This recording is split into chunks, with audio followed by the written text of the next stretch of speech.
Hello everyone, welcome back to my channel. काफ़ी ज़्यादा मुझे मैसेजेस आते हैं स्टूडेंट्स के, काफ़ी बिगनर्स के, एडवांस वाले भी जो हैं वो काफ़ी मैसेजेस करते हैं कि हमें निकाह कोस्टर, रेज़न कोस्टर्स बनाने हैं, लेकिन हमसे काफ़ी गलतियां हो जाती हैं। तो आज मैंने कहा सोचूं कि आप लोगों के साथ एक डिटेल वीडियो बनाऊं ताकि आप लोगों को समझ आ जाए कि किस तरीके से आप लोग चीज़ें यूटिलाइज़ करके और बहुत खूबसूरत से रेज़न कोस्टर्स बना सकते हैं, एंगेजमेंट कोस्टर्स। तो ये दो बेसिकली कोस्टर्स हैं जो मैंने रेडी किए थे किसी क्लाइंट के लिए, और इसी का ही मैंने सोचा कि एक प्रॉपर वीडियो बना दी जाए ताकि आप लोगों को समझने में आसानी हो। वीडियो का स्टार्ट करते हैं। यहाँ पर ये जो फर्स्ट आपको मोल्ड नज़र आ रहा है ये 10 इंचेस का है, और जो साथ दूसरा आपको नज़र आ रहा है वो है बेसिकली 8 इंचेस। तो ज़्यादातर मुझसे पूछते हैं कि 10 और 8 इंचेस में कितना फ़र्क है, तो काफ़ी फ़र्क आ जाता है। ऑब्वियसली 10 इंचेस में आपके पास स्पेस काफ़ी हो जाती है, आप फ्लावर्स ज़्यादा ऐड कर सकते हैं, हैंडल्स ऐड कर सकते हैं, और 8 इंचेस में आपको हैंडल करना थोड़ा सा मुश्किल हो जाता है, तो सारी चीज़ें आप 8 इंचेस में नहीं ऐड कर सकते। इसके अलावा आज हम डिफरेंट किस्म की कुछ न्यू आइटम्स भी बनाएंगे, और उसके अंदर मैं आप लोगों को वो भी बताऊंगी कि वो बनकर कैसा लगता है। जैसे यहाँ पर जो आपको आयतल कुर्सी छोटे वाले नज़र आ रही है कोस्टर में, ये बेसिकली कार हैंगिंग मोल्ड है, और उसी के अंदर किसी ने मुझे ऑर्डर दिया था कि हमें कार हैंगिंग चाहिए और आयतल कुर्सी जो है वो उसमें होनी चाहिए, और बैक साइड पे जो है वो सफ़र की दुआ होनी चाहिए। इसके अलावा मैंने आप लोगों के साथ स्टार्ट में इयरिंग्स छोटे से शेयर किए हैं, तो ये भी एक क्लाइंट का ऑर्डर था। ये वाले एक नए मैंने फ्लेक्स मंगवाए हैं, और ये बहुत ही कोई खूबसूरत किस्म के फ्लेक्स थे। ये बेसिकली जो है रस्ट कलर के हैं, और ये बहुत ही कोई खूबसूरत इनकी लुक आती है, गोल्ड फ्लेक्स से भी ज़्यादा अच्छी आती है। Now back to the video. अच्छा, यहाँ पर मैंने रेज़न जो है बना ली थी, क्योंकि एक्चुअली मुझे दोनों कोस्टर्स इकट्ठे रेडी करने थे। मैंने रेज़न एक ही दफ़ा बना ली थी, और रेज़न मैंने बनाई थी 200 मैंने पार्ट ए लिया था, और 100 मैंने पार्ट बी लिया था। साइड्स पे चूँकि मुझे डिफरेंट चीज़ें ऐड करनी है, तो सबसे पहले मैंने जो वाइट रेज़न है बिल्कुल ट्रांसपेरेंट, उसमें कुछ भी मैंने मिक्स नहीं किया, उसको मैंने पोरिंग कर दी। उसके बाद ये जो आपको नज़र आ रहे हैं, अ, मतलब इसको आप गोल्डन कलर तो नहीं कह सकते, लेकिन इसको मेटालिक कलर में भी हम कह सकते हैं, ये वाले फ्लेक्स मैंने इसमें ऐड किए, और दूसरी साइड पर मैंने गोल्डन ऐड किया। तो दोनों का टेक्सचर आपके सामने है कि बहुत ही कोई खूबसूरत लुक आती है। ये वाले जो मैंने यूज़ किए हैं मेटालिक वाले, जो नए जो फ्लेक्स मैंने यूज़ किए हैं, इसका एक टेक्सचर बहुत ही खूबसूरत आता है, लेकिन ये तब आप यूज़ करें जब आपको एक डल लुक चाहिए होती है। जैसे जो सॉफ्ट पाउडर कलर्स होते हैं, पिंक हो गया, वाइट हो गया, या अगर आपको कोई और भी कलर यूज़ करना है, तो उसके साथ ये वाले फ्लेक्स बहुत ही एक खूबसूरत और यूनिक शेड देते हैं। और जो गोल्डन है वो तो हरे कलर के साथ जाते हैं, ऑलमोस्ट ज़्यादातर बिगनर्स ये यूज़ कर रहे हैं। तो यहाँ पर सबसे पहले जो मेन इंपॉर्टेंट पॉइंट है, जो अक्सर रेज़न आर्टिस्ट जो है वो गलती करते हैं, रेज़न बनाते हैं उसी के अंदर ही फ्लेक्स ऐड कर देते हैं, फिर वो पोरिंग करते हैं, तो ये बहुत ही मुश्किल प्रोसीजर चला जाता है। सिंपल इज़ दैट, जो यहाँ पर मैंने किया, दोनों साइड्स पे मैंने पहले ट्रांसपेरेंट रेज़न ऐड कर दी, उसके ऊपर अच्छे तरीके से बबल बस्टर कर दिया, फिर मैंने अपने फ्लेक्स ऐड कर दिए। उससे क्या होता है कि आपकी रेज़न जो है वो, उसमें जितने भी बबल्स होते हैं वो अच्छे तरीके से रिमूव हो जाते हैं, और वो आपको ज़्यादा क्रिस्टल क्लियर तरीके से अच्छी मतलब उसकी लुक आती है। और एक 5 मिनट्स वेट करने के बाद फिर मैंने अपनी यहाँ पे हीट गन की। Heat gun is also very important. हमेशा मैं अपने बिगनर्स को कहती हूँ कि हीट गन से आपके जितने बाकी ऐसे बबल्स होते हैं वो अच्छी तरीके से रिमूव हो जाते हैं। नाउ मैं अब जो इसमें ऐड करी हूँ, मुझे थोड़ा सा रोज़ गोल्ड चाहिए था, एज़ पर क्लाइंट डिमांड, कि मेरा एक साइड जो है वो रोज़ गोल्ड हो, और दूसरी जगह पे दूसरा जो 8 इंचेस का कोस्टर है उसमें पिंक भी हो, वाइट भी हो, और थोड़ा सा जो है वो गोल्डन की फाइन लाइन्स भी हों। मैंने जो रेज़न बनाई हुई थी, अब मैं डिफरेंट, आप चेक करेंगे इसमें कि मैं डिफरेंट ग्लास के अंदर मुख्तलिफ कलर्स बनाऊंगी, ताकि मुझे पोरिंग करने में और दो कलर्स को सेटल करने में बहुत ईजी हो। यहाँ पर मेरे पास जो बड़ा खूबसूरत किस्म का रोज़ गोल्ड कलर था वो मैंने इसमें ऐड किया, और उसको मैंने अब देखें इस तरीके से डी शेप में अच्छे तरीके से उसको पोरिंग कर दी। अब आप लोगों ने हमेशा ये चीज़ ज़हन में रखनी है, जितने भी बिगनर्स हैं मेरे, जो मेरे वीडियो ये देख रहे हैं, उनको मैं गाइड करती चलूँ कि जब एक साइड पे आप ट्रांसपेरेंट रेज़न डालते हैं, तो कम अज़ कम एक 10 टू 15 मिनट्स वेट किया करें, ताकि आपकी रेज़न जो है वो अपनी जगह पे सेटल रहे। जब आप दोनों इकट्ठी पोरिंग कर देते हैं, तो वो एक अजीब सी मर्जिंग हो जाती है, जो कि बाद में बहुत एक बुरा और अजीब सा इफेक्ट आता है। तो दोनों में मैंने यही काम किया। फर्स्ट जो 10 इंचेस का कोस्टर जो आपको नज़र आ रहा है, सिंपल मैंने ट्रांसपेरेंट ऐड किया, उसके अंदर फ्लेक्स ऐड किए। उसके बाद जो है वो दूसरा कलर में मैंने ऐड करने के लिए तकरीबन 10 से 15 मिनट वेट किया, और फिर मैंने उसमें जो है दूसरे कलर की एडिशन की। हमेशा जितने मेरे बिगनर्स हैं, मैं आप सबको एक और भी जो इंपॉर्टेंट पॉइंट है वो भी मैं समझा दूं, कि जब आप लोग कलर की मिक्सिंग करते हैं, that is very important.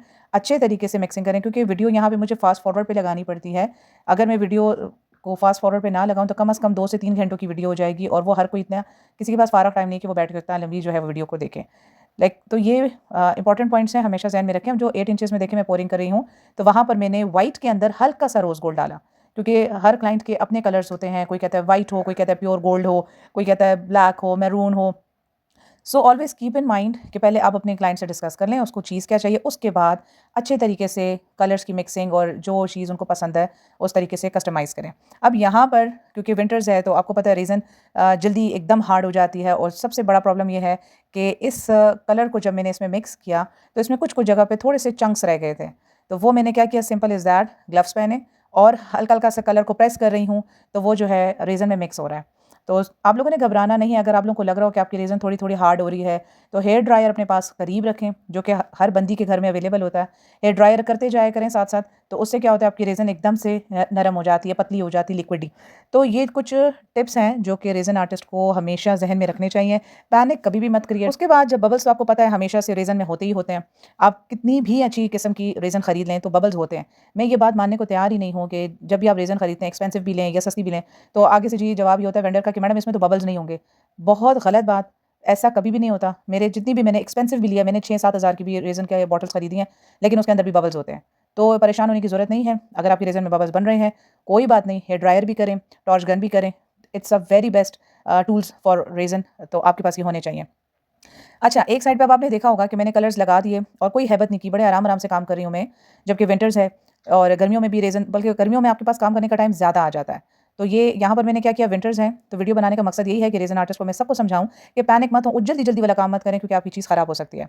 Colours मैंने पहले आपने देखा होगा ट्रांसपेरेंट मैंने पोरिंग की, फिर मैंने वेट किया, मैंने कलर्स ऐड किए, फिर वेट किया। अब देखिए मैं 8 इंचेस कोस्टर में जो रोज़ पेटल्स हैं, ये मेरी खुद की ड्राई किए हुए हैं और कलर्स भी इसके इतने खूबसूरत हैं कि देखें कलर्स में कोई ख़राबी नहीं आई। मरून भी है, पिंक भी है और पर्पल सा भी एक शेड दे रहा है। उसके बाद पेटल्स रखने के बाद मैंने उसके ऊपर जो मल्टी डस्ट बिल्कुल वाइट कलर की मेरे पास डस्ट है, तो वो मैंने इंपोर्टेड मंगवाई है, वो आप यूज़ कर सकते हैं। बहुत ही खूबसूरत इसमें एक वो शाइन सा टेक्सचर आ जाता है, बिल्कुल वो कहते हैं ना ज़ीरो वाली जो है वो ग्लिटर्स हैं, कोई चंकी नहीं है, चंक्स वाली ऐड नहीं करनी, वो बड़ी कोई स्टार्ट में एक अजीब सा गंदा सा इफेक्ट लगता है उसका। रोज़ पेटल्स को ड्राई करने की टेक्निक्स मैंने हमेशा बताई है कि माइक्रोवेव इज़ द बेस्ट, आपके पास घर में है, आप उसमें ड्राई कर सकते हैं पेटल्स को। क्या करना है, आपने फ्रेश पेटल्स ले लिए, ठीक है, किसी भी फूलों वाली शॉप से ले लें, घर में अगर रोजेज़ लगे हैं वहाँ से तोड़ लें, ठीक है। आपने प्लेट ले लेनी है, बिल्कुल स्ट्रेट प्लेट, ठीक है। उसके बाद आपने उसके अंदर रखने हैं 4 से 5 टिश्यू पेपर्स और अब पेटल्स को 5-6 या 10 पेटल्स उस प्लेट में जितनी आती हैं स्प्रेड करके रख दें। फिर 4 से 5 उसके ऊपर दोबारा टिश्यू पेपर्स रखें और हेवी प्लेट्स, आपने सबसे पहले 1 प्लेट रखी थी, फिर टिश्यू, फिर पेटल्स, फिर उसके ऊपर 4 से 5 प्लेट्स रखनी है ताकि वो हेवी वेट से प्रेस हो जाए और मैक्सिमम 3 टू 4 मिनट्स के लिए आपने अपना माइक्रोवेव चला देना है। जैसे आप खाना गर्म करते हैं वैसे आपने चला देना है। और उसके बाद जब आप निकालेंगे तो बड़ी एहतियात से, क्योंकि प्लेट्स बहुत गर्म हुई होती हैं, 1 मिनट वेट करने के बाद या किसी भी चीज़ से अगर प्लेट्स को उठाएँगे तो आप देखेंगे पेटल्स आपकी बिल्कुल स्ट्रेट और खूबसूरत कलर में ड्राई हुई होंगी। तो this is the best technique, मैं हर अपने बिगिनर्स को, स्टूडेंट्स को सिखाती हूँ। तो ये तो हो गया जो है हमारे रोज़ पेटल्स की टेक्नीक। 8 इंचेस में करने के बाद जो दूसरी साइड पे जो फ्लावर्स मैं ऐड करूँ ये तो ड्राई आते हैं। ये पैकेट्स अवेलेबल हैं मार्केट में और अब तो इतने वेंडर्स के पास अवेलेबल हैं कि आप जो है वो मतलब मैंने इसकी भी टेक्नीक सिखाई हुई है कि अगर आपको नहीं मिल रहे तो किसी भी फ्लावर वाले शॉप से आप बेबी ब्रेथ जो है वो फ्रेश ले लें और जो नॉर्मल स्प्रे पेंट होता है, जो ये आपको मार्केट में हम किसी भी चीज़ को पेंट करने के लिए स्प्रे पेंट लेते हैं, वो आपने क्या करना है पेटल्स के ऊपर कर देना है। अब यहाँ पर एक्चुअली मेरे पास टाइम नहीं था, तो मेरे पास घर में जो पड़े हुए थे ड्राई फ्लावर्स जो मैंने बॉक्सेस मंगवाए थे उसी को यूज़ कर लिया था। अदरवाइज़ क्या है कि अगर मुझे कोई स्पेसिफिक कलर देता है, जैसे बेबी ब्रेथ्स का आजकल बहुत ज़्यादा फैशन है, कोई कहता है कि जी बॉटल ग्रीन होना चाहिए है और येलो होना चाहिए या जो है वो shocking pink colour, red colour, तो मैं क्या करती हूँ, 500 रुपए का वो है स्प्रे पेंट है, वो लेके और बेबी ब्रेथ फ्रेश उसके ऊपर मैं स्प्रे कर देती हूँ और बिल्कुल ज़बरदस्त खूबसूरत कलर का जो है वो मेरा बेबी ब्रेथ तैयार हो जाता है। यहाँ पर मैंने सारे फ्लावर्स को सेटल कर दिया, 10 इंचेस मोल्ड जो आपको नज़र आ रहा है। उसके बाद जो मेरी फेवरेट है, जो डस्ट मैंने आप लोगों को बताई है, ये वाइट कलर की है, इसके अंदर हल्का सा शाइन है गोल्ड का, वो मैंने इसके ऊपर स्प्रिंकल कर दिया एंड दैट्स इट। और इसके बाद मैं इसके अंदर थोड़े से पर्ल्स ऐड करूँगी और उसके बाद कुछ कुछ जगह पे गोल्ड फ्लेक्स ऐड करूँगी। पर्ल्स ज़रूरी नहीं है कि आप बिल्कुल जो है वो ज़ीरो नंबर के लें।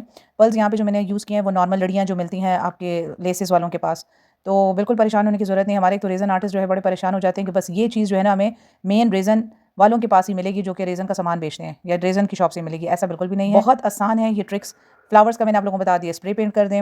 आपके पास जो कलर अवेलेबल नहीं है, सिंपल इज़ दैट, आपने स्प्रे पेंट कर देना है। हमारे फ्लावर शॉप्स वाले भी यही करते हैं, लेकिन उसको स्प्रे पेंट करने के बाद हमेशा 30 मिनट छोड़ दें ताकि वो कलर उसमें ड्राई हो जाए। मेरे से गलती ये हुई थी, मैंने स्प्रे पेंट करने के बाद डायरेक्ट उसको रेज़न में ऐड किया तो वो सारा कलर भी रेज़न में आ गया था। सो इस चीज़ का ख़्याल रखें। उसके बाद पर्ल्स जो हैं वो आपको नॉर्मल लेसेस वालों की दुकानों से मिल जाएँगी। आप वो वाली जो है वो लड़ियाँ यूज़ कर सकते हैं, कोई कलर में फ़र्क नहीं आता, कुछ भी उनको नहीं होता। जब रेज़न में एक चीज़ प्रिज़र्व हो जाती है तो वो पर्ल्स वगैरह कुछ भी ख़राब नहीं होते और वो आपको सस्ते भी मिलते हैं। यहाँ पर देखिए मैं सारे पर्ल्स जो हैं वो ऐड कर रही हूँ। वाइट कलर के पर्ल्स बहुत ज़्यादा प्यारे लगते हैं। और एक और चीज़ हमेशा ज़हन में रखें, जब आप पेटल्स लगा रहे हो या फ्लावर्स लगा रहे हो तो कभी भी टॉर्च गन नहीं करनी और ना हेयर ड्रायर, क्योंकि जब आप टॉर्च गन और हेयर ड्रायर करते हैं तो आपकी पेटल्स जो हैं वो ख़राब हो जाती हैं। हेयर ड्रायर भी इसलिए नहीं करना क्योंकि हेयर ड्रायर से आपकी पेटल्स जो है वो और हार्ड होकर टूटने लगती हैं। जैसे आप रेज़न डालते हैं तो वो बिल्कुल कड़क-कड़क मतलब अजीब सी हो जाती हैं पापड़ की तरह, और या वो दूर हो सकती हैं उनसे या टूट भी सकती हैं। तो इस चीज़ का ख़्याल रखना है। बाकी यहाँ पे मैंने पर्ल्स ऐड किए अपने खूबसूरत से रोज़ पेटल्स के साथ, जो कि टेक्निक मैंने आपको वीडियो में बता दी है। अब यहाँ पे आपको नज़र आ रहा है कि मैं हैंडल्स ऐड कर रही हूँ, तो मेरे रेज़न आर्टिस्ट जो हैं वो ज़्यादातर ये गलती भी कर लेते हैं कि हैंडल्स जल्दी ऐड कर लेते हैं। अब आप देख रहे हैं क्योंकि एक्चुअली वीडियो थोड़ी-सी फ़ास्ट फ़ॉरवर्ड है, तो मैंने इस चीज़ को बनाते करते मुझे 1.5 घंटा हो गया था।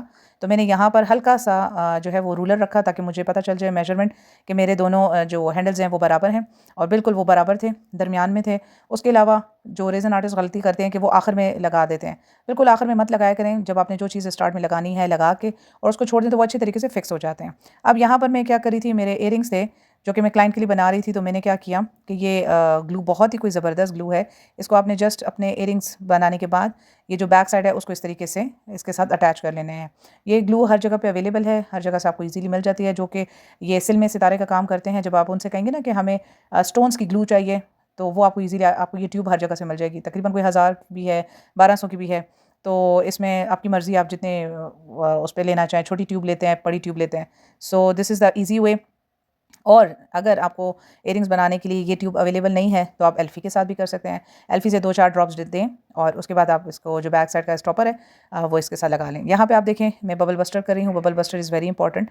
मैं हर रेज़न आर्टिस्ट को कहती हूँ कि बबल बस्टर अपने पास लाज़मी रखा करें, और इससे आपकी जो रेज़न है वो अच्छी तरीके से ड्राई भी होती है, और कुछ ऐसे बबल्स जो आपको नज़र नहीं आते वो भी इससे अच्छे तरीके से रिमूव हो जाते हैं। अब ये जो है ये गोल्डन कलर का फ्लोटिंग पाउडर है।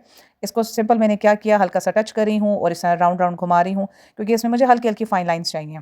तो ये फाइन तरीके से इसमें लाइन्स आ जाएँगी। और काफ़ी मुझसे बिगिनर्स पूछते हैं, मैम आप फ्लोटिंग पाउडर कौन-सा यूज़ करती हैं? तो फ्लोटिंग पाउडर आप किसी भी पेंट शॉप वाले के पास चले जाएँ, उसको कहें मुझे गोल्डन वो वाला पेंट चाहिए जो हम फर्नीचर पे कर सकें। तो वो आपको दे देगा। ये पाउडर में भी आता है, ये लिक्विड में भी आता है। लिक्विड में इसकी छोटी बॉटल है, वाइट कलर में आती है, और इसमें 2 शेड्स भी आते हैं, एक बहुत डल आता है और एक शार्प गोल्डन आता है। तो वो आपकी मर्ज़ी, आप दोनों जो आप कलर यूज़ करना चाहें। मैं यहाँ पे थोड़ा-सा शार्प कलर यूज़ कर रही हूँ। कलर से बहुत ही खूबसूरत इसका टेक्सचर आता है। 10 टू 15 मिनट्स वेट करने के बाद इसके अंदर मैं स्पाइरल ऐड कर रही हूँ। स्पाइरल ऐड करना बहुत ही ज़रूरी है, और क्योंकि आपने जो 4-5 कलर मिक्स किए होते हैं तो उसमें आपकी एक फाइन लाइन्स आ जाती हैं, और उसके लिए एक 10 से 15 मिनट वेट करना बहुत ज़रूरी होता है। अगर आप जल्दी-जल्दी, जैसे आपने अभी कलर की मिक्सिंग की है और आपने वेट नहीं किया और उसके साथ स्पाइरल बनाने लगे हैं, तो जब आप नेक्स्ट डे देखेंगे तो वो सारी रेज़न आपकी इकट्ठी हुई होगी और आपके वो जो उसके अंदर स्पाइरल्स हैं वो ख़त्म हो जाते हैं, और वो एक ही तरह का कलर लगता है। सो ये ट्रिक भी ज़हन में रखें। ये शीट मैंने बनाई है, इसको कहते हैं A4 शीट। आप अपनी मर्ज़ी से कस्टमाइज़ बना सकते हैं। ये हैं हैंडल्स जो कि आपको आराम से किसी भी हार्डवेयर शॉप से मिल सकते हैं। अब दिस इज़ डे 2। 24 आवर्स हमने इसको छोड़ दिया, अच्छे तरीके से हमारी रेज़न ड्राई हो गई। अब आपने क्या करना है, सेकंड स्टेप, इसी तरह मैंने रेज़न बना के रखी हुई थी, हल्का सा टच किया और रेज़न को पहले इस तरीके से फैला दिया। आप ग्लू के साथ भी लगा सकते हैं, लेकिन ग्लू के साथ वो खूबसूरती नहीं आती। मैं हमेशा से इसी तरह स्टिकर अप्लाई करती हूँ और मेरे स्टिकर्स बहुत अच्छे फ़ाइन आते हैं। अगर आपके पास विनाइल स्टिकर्स नहीं हैं तो ये A4 शीट्स मंगवा के रख लें। 750 की एक शीट मिलती है, उसके अंदर तकरीबन आपके 15 से 20 जो है वो ये वख़लक़नाकुम अज़वाजा and we created you in pairs, ये आपके पास आ सकते हैं। बिस्मिल्लाहिर्रहमानिर्रहीम भी आ जाती है। तो जितने हमारे रेज़न आर्टिस्ट हैं जो कि विनाइल स्टिकर्स को अप्लाई करने से जो है उनको मुश्किल लगता है या उनकी जगह पर नहीं मिलते, तो this is the best sheet. और यहाँ पे मैंने क्या आप लोगों को तरीका सिखाऊँ कैसे यूज़ करना है। सिंपल इज़ दैट, आपने जिस तरीके से मैंने पीछे रेज़न लगाई, रेज़न के 2-4 ड्रॉप्स दे देने हैं सबसे पहले, इस तरीके से फैला देना है, और उसके बाद आपने इस शीट को उसके ऊपर रखना है। तो वो रेज़न के साथ जो है वो चिपक जाएगी, और बैक साइड पे एकदम आपको नज़र आएगा, ट्रांसपेरेंट हो जाती है ये शीट बैक साइड से। मतलब बहुत ही प्यारा खूबसूरत सी लुक आती है। लेकिन यहाँ पे बबल बस्टर भी करना ज़रूरी है ताकि बैक साइड पे किसी किस्म का बबल ना आए। ये अब देखें, इस तरीके से मैंने अच्छे तरीके से इसके ऊपर रख दिया, और यहाँ पर मैं एक 10 टू 15 मिनट्स दोबारा वेट करूँगी। फिर मैं सेकंड लेयरिंग ऑफ रेज़न करूँगी, टॉप कोट जिसको हम कहते हैं। क्योंकि आपने अगर तो इस स्टिकर के ऊपर डायरेक्टली रेजन अप्लाई कर दिया तो उससे क्या होगा कि आपका ये जो शीट है ये फ्लोट करके ऊपर की तरफ आ जाएगी और फिर अगेन पैनिक हो जाएगा। So always keep in mind कि अगर जो ये शीट्स यूज़ कर रहे हैं, इसको अप्लाई करने का तरीका बहुत आसान है। आपने इस तरीके से कर लेना है और कभी भी एल्फ़ी या एक्स्ट्रा किसी किस्म की ग्लू मत यूज़ करें, उसके सफ़ेद दाग आ जाते हैं बाद में और जो कि बड़ा बुरा लगता है। Simple is that. 10 to 15 minutes wait करने के बाद आपने क्या किया, रेज़न मैंने पहले से बना के रखी हुई थी और वो मैंने इसके ऊपर पोरिंग कर ली। मेरे 10 इंचेस के कोस्टर पे तकरीबन 300 रेज़न आती है।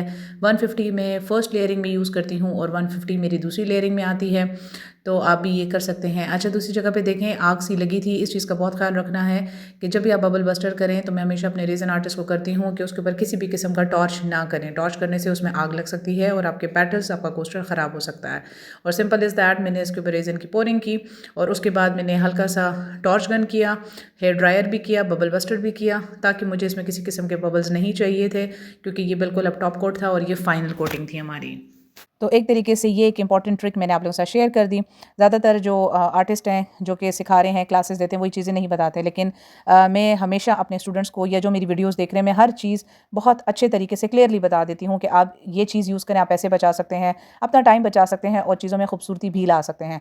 विनाइल स्टिकर और इसमें कोई ज़्यादा फ़र्क नहीं आता आपका, बल्कि विनाइल स्टिकर जो है उसको अप्लाई करना, फिर कभी उसमें ज़ेर ज़बर की गलती भी आ जाती है, उसकी पेस्टिंग करना वो भी ज़रा मुश्किल हो जाता है। तो अगर आप बिगनर्स हैं, आप लोग अपने लिए चीज़ कोई बना रहे हैं, so this is the best thing. आप बहुत आसानी से इसको बना सकते हैं। आपने क्या करना है, बस इस शीट को, अब देखें इसमें शीट में कोई चीज़ नज़र नहीं आ रही, कोई ऊपर की तरफ नज़र नहीं आ रहा उभार, और सबसे अच्छी बात इसमें यह है कि ये शीट अपनी जगह पर ही रहती है। लेकिन जो तरीका मैंने बताया आपको, उसी तरीके से आपने इस्तेमाल करना है। नीचे हल्की सी रेज़न की पोरिंग करनी है, उसके बाद इस शीट्स को अप्लाई करना है। ठीक हो गया? अच्छा, अप्लाई करने के बाद जिस तरीके से मैं स्प्रेड करी हूँ इस तरीके से स्प्रेड करना है और ख़्याल ये रखना है कि ज़्यादा इसमें टॉर्च गन नहीं करनी। टॉर्च गन करने से प्लास्टिक जो है आपको पता है नरम हो जाती है और एकदम वो चुनट उसके अंदर आ जाएगी। तो हमेशा हेयर ड्रायर यूज़ करें। ठीक है, हेयर ड्रायर करने से ये हो जाएगा कि रेज़न अच्छी तरीके से दोबारा फ्लोट करेगी और जितनी भी बबल्स हैं वो भी रिमूव हो जाएंगे। और उसके ये हेयर ड्रायर करने के बाद आपने बबल बस्टर कर लेना है और इसको नेक्स्ट 24 आवर्स के लिए छोड़ देना है। तो आपका कोस्टर माशाल्लाह माशाल्लाह बहुत ही खूबसूरत और एक शाइनी सा टेक्सचर देगा। इसी तरह 8 इंचेस का कोस्टर है, उसके साथ भी मैंने सेम टेक्निक की थी और ये देखें आपके सामने है। यहाँ पर देखें किसी किस्म का आपको बबल कोई चीज़, और बल्कि लाइट में आप देखें इसकी शाइन कितनी खूबसूरत नज़र आ रही है। इसी तरह अब ये 8 इंचेस का कोस्टर है, सेम इसके साथ भी मैं यही अप्लाई करूँगी, रेज़न ऐड करूँगी और रेज़न ऐड करने के बाद जो है इसको मैं छोड़ दूँगी। ये देखें आपके सामने है और किसी भी किस्म की ये शीट नहीं हिल रही है और ना ही शीट ऊपर की तरफ फ्लोट हो रही है। तो आपने इस चीज़ों का हमेशा ख्याल रखना है ज़हन में। कुछ जो ट्रिक्स मैं आप लोगों को बताती हूँ तो ये बड़ी इंपॉर्टेंट है। अच्छा, यहाँ पे मैंने बटरफ्लाई वाले भी इयरिंग्स बनाए थे और उसको भी मैंने फ़ाइन करना था। अब देखें ये रेज़न से मैंने इसको जो है वो कोट कर दिया, तो हमारी कार हैंगिंग भी है वो तैयार हो गई थी। और इसका भी मैं इंशाल्लाह आपके साथ वीडियो के एंड में इसकी भी वीडियो आपके साथ शेयर करूँगी।